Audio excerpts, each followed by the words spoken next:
सभी का स्वागत है आपके अपने YouTube चैनल बेसिक एजुकेशन पे। तो आज हम पढ़ने वाले हैं इतिहास का दूसरा बुक का 5वां चैप्टर, जो कि यात्रियों के नज़रिए और समाज के बारे में उनकी समझ लगभग 10वीं से 17वीं सदी तक। अध्याय 5वां। हम अब इसका MCQ क्वेश्चन करेंगे, जो कि एग्ज़ाम में आए गए क्वेश्चंस हैं। इसे आप ज़रूर अच्छे से पढ़ लें ताकि आपका मार्क्स अच्छा है। तो चलिए आज अभी हम पढ़ते हैं। इसका पहला क्वेश्चन, अल-बरूनी का जन्म कहाँ हुआ था? अल-बरूनी का जन्म कहाँ हुआ था? तो आंसर नंबर ए, ख्वारिज़म में। कहाँ हुआ था? तो ख्वारिज़म में। अल-बरूनी ने एक पुस्तक की रचना की थी, जिस पुस्तक का नाम क्या है? किताब उल हिंद। यहाँ पे लिखा हुआ है किताब उल हिंद की किसने रचना की थी? तो अल-बरूनी ने किताब उल हिंद की रचना की थी। दूसरा क्वेश्चन इसका, अल-बरूनी ने अपनी पुस्तक किताब उल हिंद की रचना किस भाषा में की? मैंने अभी बताया अल-बरूनी ने किताब की रचना की थी जिसका नाम किताब उल हिंद है। तो इसकी रचना किस भाषा में? जैसे कि हमारा भाषा हिंदी है, तो अल-बरूनी ने एक पुस्तक लिखी और उस पुस्तक में जो भाषा लिखी गई वह ऑप्शन नंबर बी, अरबी भाषा से लिखी गई है। Option number B. तीसरा प्रश्न, अल-बरूनी किस भाषा का जानकार नहीं था? अल-बरूनी किस भाषा का जानकार नहीं था? तो ऑप्शन नंबर डी, यूनानी भाषा का जानकार नहीं था। आशा करता हूँ आपको समझ में आ रहा होगा मेरी बात। अगर वीडियो अच्छी लगे तो लाइक, शेयर एंड सब्सक्राइब। तो आगे चौथा प्रश्न, इन बतूता ने किस पुस्तक की रचना की थी? इन बतूता ने किस पुस्तक की रचना की थी? ऑप्शन नंबर बी, किसकी रचना की थी? तो रिहला। किसकी रचना की थी? ऑप्शन नंबर बी, रिहला की रचना की थी। इन बतूता सिंध प्रांत कब पहुंचा? इन बतूता सिंध प्रांत कब पहुंचा? तो 1333 ईस्वी में उसने हिंद प्रांत की ओर यात्रा की और हिंद प्रांत पहुंचा। पांचवा प्रश्न, इन बतूता ने भारत की यात्रा किस शताब्दी में की थी? इन बतूता ने भारत की यात्रा किस शताब्दी में की थी? तो 14वीं शताब्दी। Option number D. सातवां प्रश्न, बेनियर ने शिविर नगर किसे कहा है? बेनियर ने शिविर नगर किसे कहा है? तो ऑप्शन नंबर ए, किसे कहा है? तो राजधानी को। आठवां प्रश्न, फ्रांसीसी बेनियर कहाँ के निवासी थे? फ्रांसीसी बेनियर कहाँ के निवासी थे? तो ऑप्शन नंबर ए, कहाँ के थे? तो फ्रांस के। यहाँ पे लिखा हुआ है फ्रांसीसी। जो फ्रांसीसी होते हैं वह कहाँ रहते हैं? तो फ्रांस में रहते हैं। आपके क्वेश्चन में आंसर छुपा हुआ है। आप क्वेश्चन को सही से पढ़िए और उत्तर को देख के समझिए, आंसर खुद ब खुद बन जाएगा। नवा प्रश्न, किसने लाहौर में 12 वर्षीय बालिका को सती होते देखा था? तो किसने देखा था 12 वर्षीय बालिका को सती होते? तो ऑप्शन नंबर सी, बेनियर ने। किसने देखा था? तो ऑप्शन नंबर सी, बेनियर ने। 10वां प्रश्न, इन बतूता के अनुसार ताराबाद किस प्रकार का बाजार था? तो गाने वाले व्यक्तियों का बाजार था। किस प्रकार बाजार था? तो गाने वाले व्यक्तियों का बाजार। 11वां प्रश्न, किस यात्री को मगधयुगीन यात्रियों का सरताज कहा जाता है? किस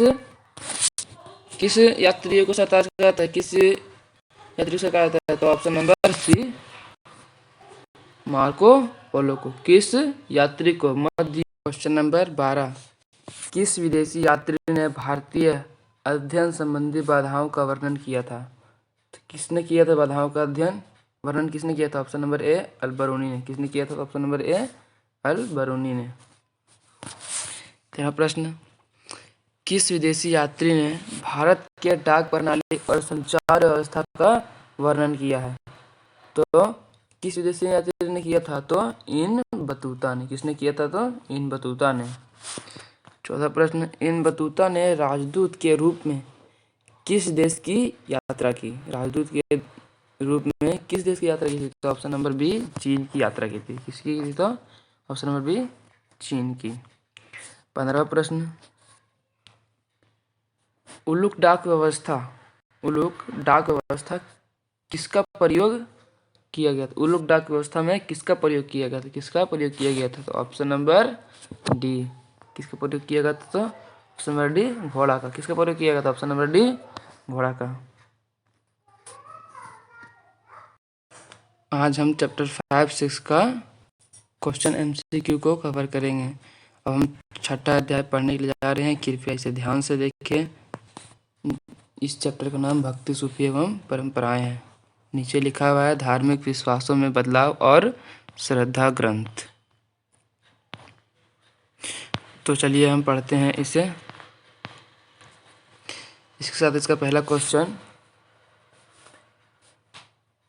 प्रारंभिक भक्ति आंदोलन की उत्पत्ति कहाँ से हुई? प्रारंभिक भक्ति आंदोलन की उत्पत्ति कहाँ से हुई थी? तो ऑप्शन नंबर सी, कहाँ से हुई थी?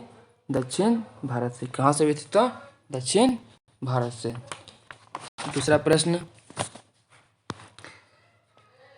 उस भक्ति परंपरा को बताइए। उस भक्ति परंपरा को बताइए जिसने विधवा पुनर्विवाह का समर्थन किया था। किसने किया था? तो ऑप्शन नंबर बी, लिंगायत ने।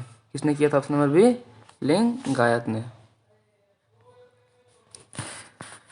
तीसरा प्रश्न, पद्मावत की रचना किसने की थी? पद्मावत की रचना किसने की थी? ऑप्शन नंबर, किसने की थी? तो option number D, Malik Muhammad Jayasi ने। किसने की थी? तो मलिक मोहम्मद जायसी ने। चौथा प्रश्न, अमूर्त निराकार ईश्वर की उपासना करने वाले भक्तों को क्या कहते हैं? अमूर्त निराकार ईश्वर यानी कि जो मूर्ति की पूजा नहीं करता है, जो ईश्वर में विश्वास नहीं रखता, उसकी उपासना नहीं करता है, तो उसे क्या कहते हैं? ऑप्शन नंबर बी, निर्गुण कहते हैं। क्या कहते हैं? निर्गुण। एक सगुण होता है जिसे हम क्या कहते हैं? सगुण। चलिए आगे पढ़ते हैं। फिलहाल मुझे याद नहीं आ रहा है कि इसे क्या कहते हैं। मैं कमेंट करके आपको जरूर बताऊंगा। 5वां प्रश्न, प्राचीनतम भक्ति आंदोलन का नेतृत्व किसने किया था? प्राचीनतम भक्ति आंदोलन का नेतृत्व किसने किया था? तो ऑप्शन नंबर बी, किसने किया था? अरवार और नयनार ने। 6ठा प्रश्न, गुरु नानक का जन्म कब हुआ? गुरु नानक जी का जन्म कब हुआ? तो ऑप्शन नंबर ए, 1469 ईस्वी को। कब हुआ था? 1469 ईस्वी को। 7वां प्रश्न, विट्ठल को भगवान के किस अवतार के रूप में जाना जाता है? विट्ठल को भगवान के किस अवतार के रूप में जाना जाता है? तो ऑप्शन नंबर, किस अवतार के रूप में जाना जाता है? तो ऑप्शन नंबर बी, विष्णु के रूप में, विष्णु के अवतार के रूप में माना जाता है। किसके रूप में माना जाता है? तो विष्णु के अवतार के रूप में। अलवारों द्वारा रचित प्रमुख संकलन था कौन सा था? अलवारों के द्वारा संकलन, प्रमुख संकलन कौन सा था? तो ऑप्शन नंबर ए, नलियारी दिव्य प्रबंधनम। कौन सा था? तो नलियारी दिव्य प्रबंधम। 9वां प्रश्न, पीर का अर्थ क्या होता है? पीर का अर्थ क्या होता है? तो ऑप्शन नंबर बी, क्या होता है? तो गुरु। पीर का अर्थ क्या होता है? गुरु। गैर मुसलमानों को कौन सा धार्मिक कर देना पड़ता था? जो भक्ति की परंपराएं हैं उसका एक टॉपिक है कर देने का, तो उसमें से पूछा गया है गैर मुसलमानों को कौन सा धार्मिक कर देना पड़ता था? तो कौन सा धार्मिक कर देना पड़ता था? तो ऑप्शन नंबर सी, जजिया। क्या देना पड़ता था? तो जजिया। धार्मिक कर कौन सा देना पड़ता था? ऑप्शन नंबर सी, जजिया। 11वां प्रश्न, शेख मुइनुद्दीन चिश्ती का दरगाह कहाँ है? शेख मुइनुद्दीन चिश्ती का दरगाह कहाँ है? ऑप्शन नंबर डी, कहाँ है? तो अजमेर में। कहाँ है? अजमेर में। 12वां प्रश्न,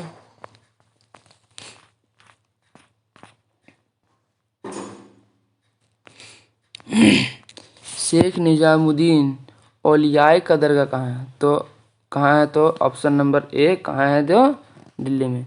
यहाँ क्या लिखा हुआ है? यहाँ पे यहाँ ओलियाई लिखा हुआ है और यहाँ क्या लिखा हुआ है? चिश्ती।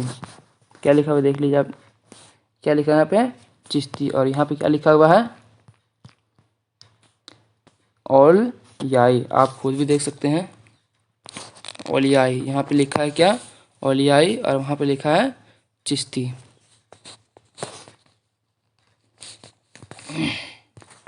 तेरा प्रश्न, कबीर के दोहे कहाँ संकलित हैं? कबीर के दोहे कहाँ संकलित हैं? तो option number B, option number C कहाँ है? तो बीजक में। कहाँ है?